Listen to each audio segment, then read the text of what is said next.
જ્યાં આજે દુનિયા ધર્મ અને જાતિના નામે વહેંચાઈ રહી છે, ત્યાં મહીસાગરના વીરપુરમાંથી ભાઈચારા, પ્રેમ અને માનવતાનો એવો સંદેશ સામે આવ્યો છે જે દરેકના દિલને સ્પર્શી જાય. લીમરવાડા ગામના દિગ્વિજયસિંહ રાઠોડે પોતાની મુસ્લિમ બહેન શેખ આસિફા ઇકબાલભાઈ માટે મામેરું ભરીને કોમી એકતાનું અનોખું ઉદાહરણ પૂરું પાડ્યું. રાખડીના પવિત્ર બંધનને સાચા અર્થમાં નિભાવવા ભાઈએ બહેન માટે સોના ચાંદીના દાગીના, કિંમતી સાડીઓ, કપડાં તેમજ ઘરવખરીનો સામાન અર્પણ કર્યો હતો. ડીજેના તાલ સાથે આખો પરિવાર વીરપુર ખાતે બહેનના ઘરે પહોંચ્યો, જ્યાં મુસ્લિમ પરિવારે પણ હિન્દુ સંસ્કૃતિ મુજબ મામેરું વધાવી મહેમાનોનું હાર્દિક સ્વાગત કર્યું હતું. ડીજેના તાલે મુસ્લિમ મહિલાઓ અને યુવાનો ગરબે ઘૂમ્યા હતા અને પ્રેમ તથા એકતાનો અદ્ભુત માહોલ સર્જાયો. આ પ્રસંગે સાબિત થઈ ગયું છે કે સંબંધો માત્ર લોહીથી જ નહીં પરંતુ પ્રેમ, વિશ્વાસ અને લાગણીઓથી પણ બંધાતા હોય છે. આ ભાઈ બહેનનો પ્રેમ આજે સમાજને સાચી માનવતા, ભાઈચારા અને એકતાનો પાઠ શીખવી રહ્યો છે. રક્ષાબંધનના પવિત્ર તહેવારની રાખડીનું માન જાળવીને દિગ્વિજયસિંહ રાઠોડે માત્ર જિલ્લામાં જ નહીં પરંતુ સમગ્ર ગુજરાત માટે કોમી એકતા અને સૌહાર્દનું પ્રેરણાદાયી ઉદાહરણ પૂરું પાડ્યું છે.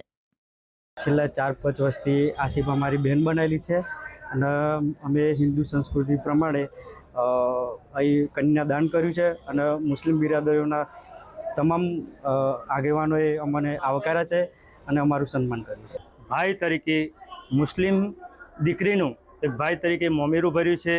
હાલ દેશની અંદર આવો એક મેસેજ પહોંચે કે ભાઈચારાનો એક ઉત્તમ ઉદાહરણ બની શકે અને દરેક સમાજની અંદર હું કહેવા માગું છું કે આવો મુસ્લિમ હિન્દુ એક ભાઈચારા તરીકે રહે અને આવો એક વિશ્વની અંદર એવું નહીં કે આખા વિશ્વની અંદર ભાઈચારો રહે. દિગ્વિજયભાઈએ એક મુસ્લિમ દીકરીનું જે મોમેરું કર્યું છે એમને પણ અમે જે રીતના રીતિ રિવાજ પ્રમાણે એ લોકો પણ આવ્યા છે, અહીંયાથી રીતિ રિવાજ પ્રમાણે એમને પણ આવકાર્યા છે અને બંને પાર્ટી ખુશ છે અને દરેક સમાજને હું કહેવા માગું છું કે આ રીતના ભાઈચારો રહે એવી મારી વિનંતી છે.